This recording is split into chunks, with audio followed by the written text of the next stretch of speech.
जहां दुनिया भर में जदीद टेक्नोलॉजीज का इस्तेमाल हो रहा है, वहीं पर अब जो है एग्रीकल्चर में आर्टिफिशियल इंटेलिजेंस का इस्तेमाल होगा।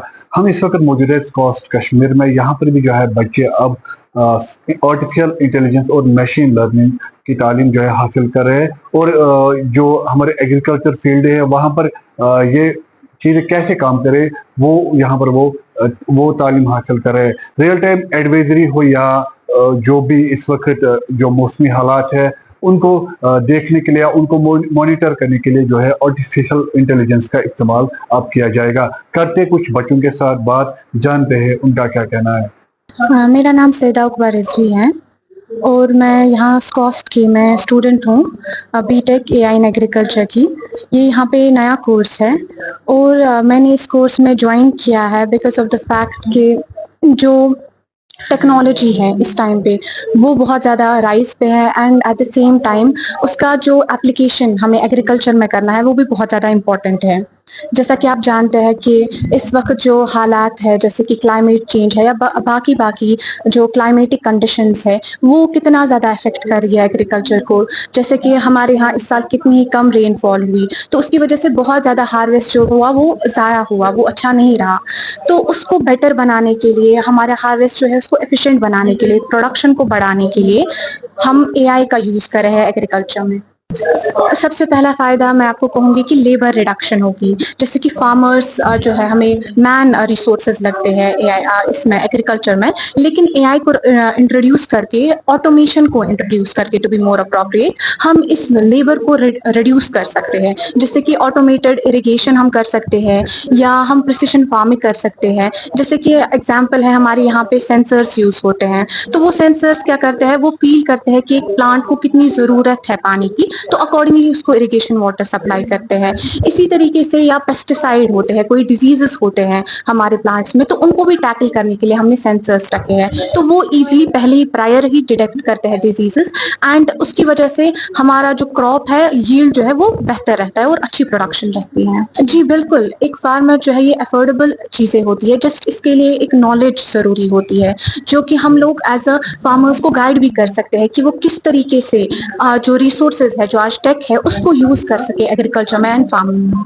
जैसे कि हम सब अपने इस टाइम में, इस एरा में टेक्नोलॉजी का यूज़ करना बहुत इम्पोर्टेंट है and at the same time agriculture जिस पे हमारी इकोनॉमी बहुत ज़्यादा डिपेंडेंट है, वो और हमारा एक मेन सोर्स भी है फूड का, जो हमारी ज़रूरत है, बेसिक रिक्वायरमेंट है।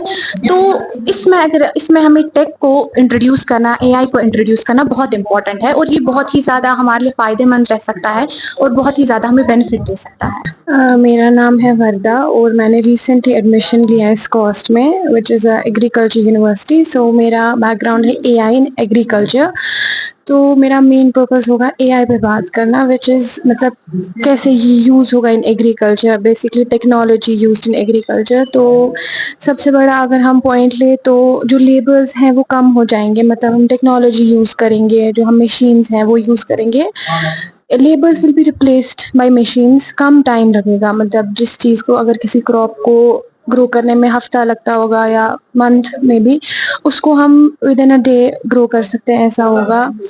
तो ये चीज़ें हैं, अगर हम देखें ऐसे हम टेक्नोलॉजी को यूज़ कर सकते हैं। और पेस्टिसाइड्स मेन है, तो मतलब ऐसे हम हर एक चीज़ को पेस्टिसाइड स्प्रे कर देते, तो अब वो हर एक चीज़ पे नहीं होगा। एक there will be a eye on specific things with the help of drones, उनसे हम स्प्रे कर सकते हैं, technology basically if we'll say. तो हम देखेंगे, नज़र रखेंगे उन चीज़ों पे, मतलब किसको स्पेसिफिकली ज़रूरत है किस चीज़ की विद टेक्नोलॉजी, मतलब लेबर्स का उतनी वो नज़र नहीं रख पाते हैं। AI is ruling over the world if we'll say. तो एआई बहुत ज़रूरी है आजकल की दुनिया में, because AI is taking the, जैसे गूगल का आप लोगों को पता होगा, उन लोगों ने रिप्लेस किया वर्कर्स बाय एआई रोबोट्स। तो we can say AI can replace, robots can replace humans और लेबर्स। सो जी, मेरा नाम मोहम्मद मुहीब कलवाल है और आज हमारा जो बेसिक चीज़ थी वो ओरिएंटेशन टाइप का था। हमें बेसिक आइडिया दिया कि हमें इस कोर्स में पढ़ना क्या है, कि इसके स्कोप क्या है। एआई की फील्ड जो है बहुत ज़्यादा वास्ट है, तो ये एक बहुत अच्छा इनिशिएटिव है स्कॉस्ट की तरफ से कि इसको अपने एकेडमिक्स में ज्वाइन करना, और वो भी एग्रीकल्चर में जिस पे इकोनॉमी डिपेंड करती है पूरी कंट्री की। तो ये बहुत अच्छा कोर्स है और फ्यूचर में मुझे लगता है इसका बहुत ज़्यादा स्कोप। एग्रीकल्चर तो बहुत बड़ा फील्ड है, उसमें आप क्रॉप्स में जैसे डिजीजेस होती है वो डिटेक्ट कर सकते हैं। इरिगेशन होता है, कभी पानी की लेवल्स नहीं होती है, जैसे पिछले हफ्ते हो गया था काफ़ी ज़्यादा, तो उसमें यूज़ आता है। और उसके अलावा जो यील्ड है उसको कैसे इंक्रीज करना है, पेस्टिसाइड्स का यूज़ कैसे कम करना है एआई की हेल्प से। तो ऐसी बहुत सारी चीज़ें हैं जो इसमें इंट्रोड्यूस की जाएगी एआई से। देखिए, जो एआई है ये बहुत कंपलसरी है किसी भी फील्ड में आप ग्रो करने के लिए। जैसे ह्यूमन थिंकिंग होती है वैसी आर्टिफिशियल इंटेलिजेंस है, उसका भी एक सोचने का तरीका है। जिस तरीके से हम उसको डेटा देंगे उसी तरीके से वो फिर आउटकम देगा, उसका सोल्यूशन देगा, प्रॉब्लम को समझकर एक मतलब बहुत अच्छा सोल्यूशन देगा जो बेनिफिट करेगा फ्यूचर में एग्रीकल्चर को या बाकी फील्ड्स में। कि जो हमारा यहाँ इस सेंटर के हवाले से मिशन है वो बहुत ही क्लियर मिशन है, जो कि एडवांसमेंट हुई है इंडस्ट्रियल 4.0 के हिसाब से। जैसे कोई टेक्नोलॉजीज है, आर्टिफिशियल इंटेलिजेंस है, मशीन लर्निंग है, डीप लर्निंग है, इंटरनेट ऑफ थिंग्स है, या ऑटोमेशन इन एग्रीकल्चर है, वो सब टेक्नोलॉजीज को हम एग्रीकल्चर में अडॉप्ट कर सके और ऐसे सोल्यूशंस निकाल पाए कि इन सारी टेक्नोलॉजीज को हम एग्रीकल्चर में यूज कर सके और हमारी जो प्रोडक्टिविटी है वो बढ़ जाए, और जो क्लाइमेटिक इफेक्ट है, चेंजिंग क्लाइमेट जो हो रहा है उसके जो इफेक्ट्स है उनको हम मिनिमाइज कर सके, और एट द सेम टाइम जो है हम प्रोडक्शन बढ़ा सके, और जो क्लाइमेटिक इफेक्ट्स है या जो एनवायरमेंटल पोल्यूशन है वो सब चीजें हम रोक सके। तो इसका एक तो ये पहलू है कि हम जो हमारा मैंडेट है वो रिसर्च है इन एरियाज में, और दूसरा हमारा ये मैंडेट है कि हम ट्रेन मैन पावर जनरेट करें इन एरियाज में। एआई और मशीन लर्निंग, आर्टिफिशियल इंटेलिजेंस और मशीन लर्निंग में हम ट्रेन मैन पावर जो है वो जनरेट कर सके। इसी के हवाले से जो मैंने आपसे पहले भी अर्ज किया कि BTech artificial intelligence in agriculture हमने कोर्स स्टार्ट किया है, कि जो आपको ये जानकर बहुत ही खुशी होगी कि ये कंट्री में पहला एक कोर्स है जो स्टार्ट हुआ है। और इस कोर्स को जब हमने लॉन्च किया, जब बाकी एग्रीकल्चर यूनिवर्सिटीज या बाकी इंस्टीट्यूट्स ने देखा कि उन्होंने ऐसा कोर्स लॉन्च किया है, so they also take precedent from us कि हमें भी ऐसा कोर्स लॉन्च करना चाहिए। But we took the first initiative, हमें इसकी नीड लगी तो हमने ऐसा कोर्स लॉन्च किया। और इस कोर्स में जो है हम जो है टोटल कोलैबोरेशन में है आईआईटी मंडी के साथ, जो हमारी इंडस्ट्रीज है जो कि एग्रीकल्चर में काम कर रही है या ऐसे आर्टिफिशियल इंटेलिजेंस और ऐसी टेक्नोलॉजीज में काम कर रहे हैं, उनको भी हमने ऑन बोर्ड लिया है, और ये पूरा कोलैबोरेटिव मोड में ये प्रोग्राम हो रहा है। हाँ, कि जो प्रोडक्टिविटी है या जो फार्मर का जो इन्वेस्टमेंट है या फार्मर का जो बेनिफिट है वो बहुत कम हो रहा है। उसकी ये वजह है कि जो हम फार्म्स में डिसीजंस लेते हैं वो गेस बेस्ड डिसीजंस होते हैं। वो ऐसे डिसीजंस होते हैं कि हमें पता ही नहीं होता है कि हमें कितने फर्टिलाइजर्स अप्लाई करने हैं, हमें कितने पेस्टिसाइड्स अप्लाई करने हैं, वो कब करने हैं, कैसे करने हैं कि नहीं करने हैं। और जब हमें ये पता नहीं है तो फार्मर फिर जो है इनडिस्क्रिमिनेट एप्लीकेशन ऑफ इनपुट्स पे जाता है। उससे पहले ही उसका जो है पैसा ज्यादा खर्च हो जाता है, और जितनी जरूरत होती है उससे ज्यादा ही वो उस पे जो है इनपुट्स अप्लाई करता है। तो पहले जो उसका जो है इन्वेस्टमेंट में वो ज्यादा हो जाता है। और दूसरी बात, जब उसने ज्यादा खर्च किया, ज्यादा लगाया, तो ऑब्वियसली जो प्रोडक्टिविटी है उसकी नहीं बढ़ेगी। और एट द सेम टाइम जो हम देख रहे हैं क्लाइमेटिक फैक्टर्स जो है वो काफी इन्फ्लुएंस कर रहे हैं हमारे एग्रीकल्चर को। कभी ज्यादा बारिश हो रही है, कभी जो है बारिश ही नहीं होती है। हमारा मोस्ट ऑफ द एग्रीकल्चर जो रेन फेड एग्रीकल्चर है, तो ऐसी चीजें जो है फार्मर्स को बहुत इफेक्ट करती है। लेकिन मैं ये समझता हूँ कि जब हम टेक्नोलॉजी का इस्तेमाल करेंगे, जब हम artificial intelligence, machine learning, automation या आईओटी का इस्तेमाल करेंगे, जो सबसे पहले जो इनपुट्स है वो गेस बेस्ड इनपुट्स नहीं होंगे, वो एक साइंटिफिक एप्लीकेशन ऑफ इनपुट्स होंगे। तो पहली ही चीज वो फार्मर्स वहां सेव करेंगे। उसके बाद जब आप टाइमली इनपुट्स अप्लाई करेंगे, उतना ही करेंगे जितनी जरूरत है, जिसको हम प्रिसिशन एग्रीकल्चर बोलते हैं, precise application of the inputs करेंगे, तो आपकी जो है प्रोडक्टिविटी बहुत ज्यादा बढ़ेगी। जब आपकी प्रोडक्टिविटी बढ़ेगी तो जो है आपको आउटपुट भी आएगा। और इसके साथ साथ मान लीजिए कभी हमारी जो है प्रोडक्शन बहुत ज्यादा हो जाती है, फिर हमारे पास मार्केट्स अवेलेबल नहीं होते हैं कि हम अपने प्रोड्यूस को सेल कर सके, तो लेकिन जो आर्टिफिशियल इंटेलिजेंस है, थ्रू ब्लॉकचेन टेक्नोलॉजी हम उनको सूटेबल मार्केट्स भी आइडेंटिफाई कर सकते हैं जहां वो अपने प्रोड्यूस को सेल कर सकते हैं।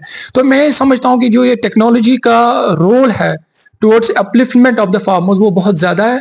और आने वाले दिनों में वो जो है काफ़ी ज़्यादा इसका जो है इन्वॉल्वमेंट एग्रीकल्चर में होगा, और हमारी फार्मिंग कम्युनिटी जो है वो काफ़ी बेनिफिट होगी इस टेक्नोलॉजी से, इस रिवोल्यूशन से। जो पहला बैच हमने लिया है, ये जैसा कि मैंने आपको अर्ज़ किया कि ये this is the first batch जो हम ये ले रहे हैं, तो इसमें जो है हमने इनटेक कैपेसिटी रखी थी अप टू 25 to 30 स्टूडेंट्स। तो उतने स्टूडेंट्स हमने ऑलरेडी एनरोल इसमें किए हैं। जो प्रेस्टिजियस आपका जेई मेंस जो है स्कोर है, उस बेस पे हमने इसका सिलेक्शन किया है स्टूडेंट्स का, और जो है स्टूडेंट्स ने जो है ज्वाइन किया है।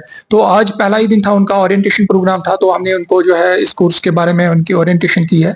तो ये जो है हमने इसी सेशन से जो है स्टार्ट किया है। क्या फार्मर ये ले सकते हैं, क्या अफोर्डेबल हो सकता है? और दूसरी बात ये कि क्या फार्मर्स को करना चाहिए कि ताकि वो इस चीज को आसानी से अपने खेतों में या खिलवाने? देखिए, इन सब टेक्नोलॉजीज के बहुत पहलू है। इन सब टेक्नोलॉजीज के जो है इनमें बहुत सारी जो है डिफरेंट टाइप्स ऑफ प्रोडक्ट्स है, डिफरेंट टाइप्स ऑफ सर्विसेज है जो हम इन टेक्नोलॉजी से प्रोवाइड कर सकते हैं। कुछ ऐसे चीजें हैं, जैसे अगर हम ड्रोन्स की बात करें, हम रोबोटिक्स की बात कर रहे हैं, हो सकता है इस टाइम वो, या full automation of the field की बात करें, वो कॉस्टली हो सकता है। लेकिन बहुत सारी टेक्नोलॉजी इसमें है, जैसे कि हम डिसीजन सपोर्ट की बात करें कि हम एक ऐसा एप्लीकेशन एक बनाए, ऐसा एक सॉफ्टवेयर बनाए जो कि डेटा ड्रिवन सॉफ्टवेयर होगा, जो कि जिसका बेस जो है आर्टिफिशियल इंटेलिजेंस या मशीन लर्निंग एल्गोरिथम्स पे बेस्ड होगा। उससे जो है जैसे एडवाइजरीज हम फार्मर्स को देते हैं, तो वो एडवाइजरीज जो है डेटा ड्रिवन एडवाइजरीज होगी, वो बिल्कुल फ्री ऑफ कॉस्ट उनको अवेलेबल होगी। उसमें उनको कोई इन्वेस्टमेंट की जरूरत नहीं है। तो वो यूनिवर्सिटी उसमें जो है इनिशिएटिव्स ले रही है कि हम ऐसे एप्लीकेशंस बनाएं ताकि हम डिसीजन सपोर्ट सिस्टम, जो real time decision support systems जो है फार्मर्स के लिए, वो प्रोवाइड कर सके। जैसे डिजीज इन्फेस्टेशन प्रिडिक्शन, इसी तरह क्लाइमेट जो है प्रिडिक्शन, चीजें जो है जो फार्मर्स को पहुंच सके, एडवाइजरीज उनको रियल टाइम पहुंच सके, वो उसमें कोई कॉस्ट इन्वॉल्व नहीं है।